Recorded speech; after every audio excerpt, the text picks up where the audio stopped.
En invitant ses homologues de la communauté de l'Afrique de l'Est au sommet extraordinaire de Bujumbura, le président en exercice de cette communauté et chef de l'État du Burundi, Evariste Ndayishimiye, voulait évaluer ensemble la mise en œuvre de la feuille de route de Luanda et tirer toutes les conséquences. Cette feuille de route exigeait le retrait définitif et effectif des troupes pro-rwandaises du M23 des localités congolaises avant le 15 janvier dernier.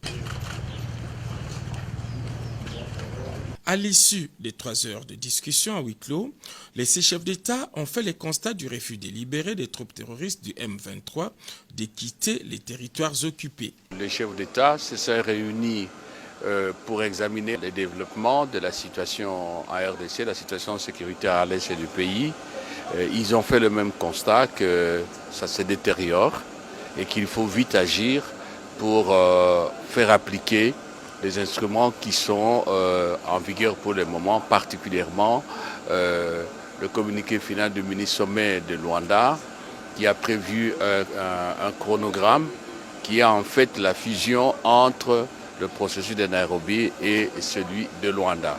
Et ils ont insisté particulièrement sur la nécessité de la cessation des hostilités, particulièrement du côté du M23 et son retrait, comme convenu, de manière que les Congolais qui sont des déplacés de guerre reviennent à leur domicile. Évidemment, de manière générale, ils ont encouragé le président Tshisekedi de continuer avec le dialogue politique qu'il a initié à travers les consultations. Et évidemment, le président leur a donné des assurances qu'il est ouvert à tout le monde. Tous les groupes armés, c'est son travail. Et tout le monde a reconnu à l'unanimité que toutes les recommandations, toutes les programmations qui ont été faites, que ce soit dans le cadre du processus de Nairobi ou de celui de Luanda, plus particulièrement le communiqué du 23 novembre de l'année dernière, que tout cela n'a pas été exécuté. Le M23 s'est moqué des gens, soutenu par le Rwanda.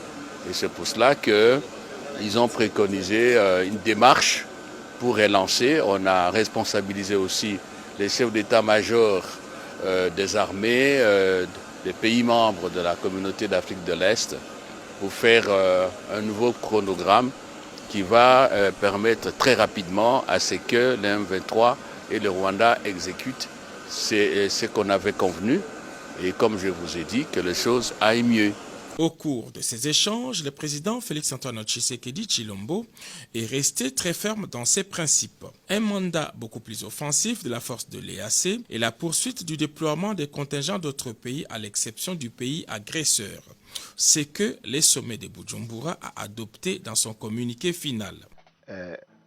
Le sommet s'est engagé à continuer dans son engagement en vue de rétablir définitivement la paix dans la partie est de la République démocratique du Congo et d'y établir la sécurité durable. Les chefs de l'État congolais a par ailleurs interpellé les commandants de la force régionale quant au comportement de ces troupes sur le terrain des opérations.